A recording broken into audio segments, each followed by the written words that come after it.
मंचासीन अतिथिगण, हमारे जेएल के क्रांतिकारी योद्धा साथीगण, प्रेस मीडिया के बंधु और हमारे समाज के विभिन्न क्षेत्रों में अपना अग्रणी योगदान देने वाले, चाहे वो अभियंता समूह के लोग हों, शिक्षाविद लोग हों, आयोजित किया गया है। गंभीर मुद्दा इसलिए है कि एक ऐसा समाज है जो देश की पूरी आर्थिक व्यवस्था को संचालित करने का अपने हाथों में बीड़ा उठाए हुए है, लेकिन उनकी समस्याएं जो है उसको सुनने का काम कोई नहीं करता है। निश्चित तौर पर कहीं न कहीं जिस तरह की यातनाएं, जिस तरह की मानसिक पीड़ा से हमारे ड्राइवर बंधु गुजरते हैं, यह बहुत ही चिंतनीय बात है। कहीं न कहीं हमें गंभीरता पूर्वक सोचना होगा। जो समस्याएं हैं, जिस प्रकार की उनके साथ जो आए दिनचर्या में जो परेशानियां आते रहती है,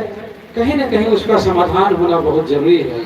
अपने परिवार को छोड़कर, अपने घर द्वार को छोड़कर देश की आर्थिक व्यवस्था को संचालित करने के लिए, चाहे वो देश का राष्ट्रपति हो, एक सामान्य नागरिक हो, उसे कैसे एक जगह से दूसरे जगह ले जाना है, या फिर देश की छोटे से छोटे संसाधन हो या महंगा से महंगा संसाधन हो, कैसे एक छोर से दूसरे छोर में ले जाना है, उसकी जवाबदेही अपने कंधों पर उठाते हैं। लेकिन जब उनकी समस्याओं की जवाबदेही होती है, तब उसे कोई अपने कंधों पर उठाने की बात नहीं करता है। यह बहुत ही चिंतनीय बात है। कहीं न कहीं उन मुद्दों पर हमको सोचना पड़ेगा। हमको सोचना पड़ेगा कि रातों को जग कर जब हम अपने घरों में नींद ले रहे होते हैं, वे स्टीयरिंग संभाले देश की आर्थिक व्यवस्था को आगे बढ़ाने का काम करते हैं। हमको सोचना पड़ेगा कि इस देश के लाखों लाख ड्राइवर्स जिस प्रकार से सड़कों को सुनसान होने से रोकते हैं, चाहे वो अच्छी सड़क हो, खराब सड़क हो, जिस प्रकार का मार्ग उसे मिले, वो किसी भी प्रकार से संसाधन को जहां तक जो नियमित स्थान उनको दिया जाता है वहां तक पहुंचाने का काम करते हैं, या उनका साहस का परिणाम है। जबकि बहुत सारी घटनाओं की जिम्मेवारियां उसके ऊपर लाद दी जाती है, लेकिन अगर देखिएगा, उसकी गंभीरता में जाइएगा, जो घटनाएं होती है उसकी समस्या के मूल जड़ को जानने की कोशिश करिएगा, तो कहीं ना कहीं आप पाइएगा कि सरकार द्वारा दिया जाने वाला जो सड़क व्यवस्था है, उन परेशानियों का कारण वह सही से उसमें काम नहीं होना है। आए दिन हम कहते हैं कि जीटी रोड पर दुर्घटनाएं होती है, हम कई ड्राइवरों को मार खाते देखते हैं, कई ड्राइवरों को पिटाई होते देखते हैं, कई ड्राइवर को भागते देखते हैं। निश्चित तौर पर उसके मूल पर जब आप जाइएगा तो देखिएगा कि जिस प्रकार से एनएचआई काम कर रही है और उस काम में जिस प्रकार की लापरवाही बरतती है, जिस प्रकार से गड्ढा करके छोड़ देती है, जिस प्रकार से खराब सड़कों को उसी अवस्था में छोड़ देती है, कहीं न कहीं घटनाओं का मूल कारण वही होता है। उसमें ड्राइवर का कम दोष होता है और एनएचआई का ज्यादा दोष होता है। हमको सोचना पड़ेगा,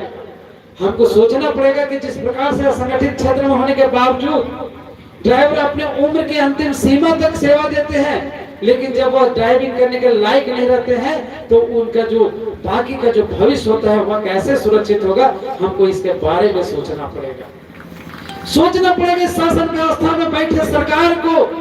कि किस प्रकार से अगर कोई ड्राइवर या उसके जो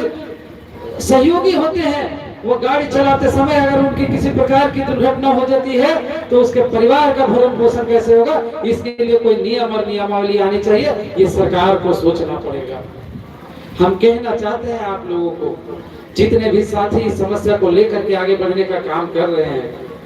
हम आपको विश्वास दिलाना चाहते हैं कि झारखंडी भाषा खतियान संघर्ष समिति और टाइगर जयराम महतो की सेना आपकी तमाम नैतिक मांगों का समर्थन करती है और उसे उचित प्लेटफॉर्म तक ले जाने का अपनी तरफ से प्रतिबद्धता दोहराती है। हम आपको एक बात और कहना चाहेंगे, आग्रह पूर्वक कहना चाहेंगे कि हमारे बड़े भाई छोटे प्रसाद छात्र जी अभी आपसे बोल रहे थे कि दुर्घटनाओं का एक मूल कारण यह भी है कि बहुत सारे जो ड्राइवर साथी है जब ड्राइविंग करते हैं तो वो मदिरा पान कर लेते हैं। हमारा हाथ जोड़ करके आपसे विनती होगा कि जो आपकी जो भी जायज मांगे हैं उसके लिए जिस भी प्रकार की लड़ाई आप लड़ेंगे उसके साथ हम खड़ा रहेंगे, लेकिन आपसे एक आग्रह होगा कि कभी भी जब आप गाड़ी चलाएं तो मदिरा पान नहीं करें। आप प्रयास करें कि आप बिल्कुल होश और हवास में जब हो उसी अवस्था में गाड़ी चलाएं। दूसरा एक और सुझाव